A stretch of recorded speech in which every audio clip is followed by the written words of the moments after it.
Comment réalise-t-on un bilan thermique? Un bilan thermique, c'est en fait l'étude de la qualité d'isolation des bâtiments. Un bâtiment municipal à Bois-le-Roi est plus ou moins bien isolé.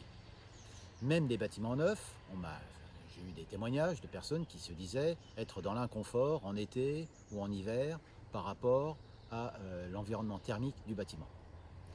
Comment réaliser ce bilan thermique? Il faut donc analyser les murs, la toiture et les sols. On voit l'épaisseur de l'isolant thermique, la qualité de l'isolant thermique, et ainsi donc on peut déterminer la résistance thermique de chaque partie du bâtiment. Le calcul de l'ensemble des résistances thermiques du bâtiment donne une note. Quand par exemple vous allez chez l'agent immobilier et que vous voyez en vitrine que tel bâtiment est noté A, B, C, D, ça représente la consommation d'énergie au mètre carré. Il en est de même pour les bâtiments publics.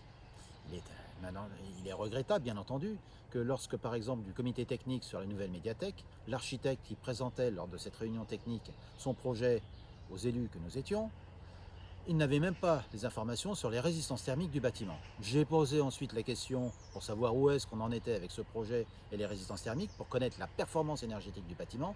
En quelques mois, je n'ai jamais eu aucune réponse. Est-ce un manque de transparence? En tout cas, le résultat est là.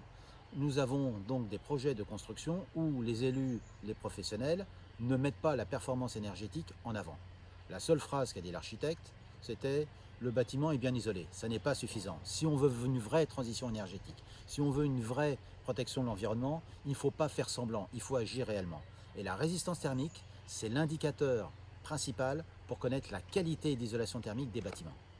Comment calcule-t-on cette résistance thermique?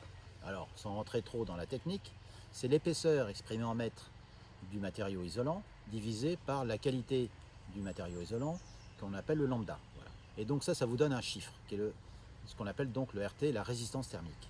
Et donc lorsque vous mettez cette résistance thermique dans les logiciels professionnels, ça vous permet donc de calculer la consommation d'énergie au mètre carré. Et ainsi on peut traduire l'état d'isolation des bâtiments en consommation d'énergie.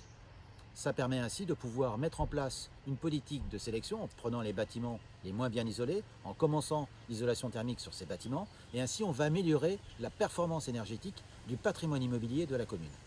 C'est ainsi que nous aurons un véritable indicateur pour pouvoir réellement améliorer l'environnement à Bois-le-Roi.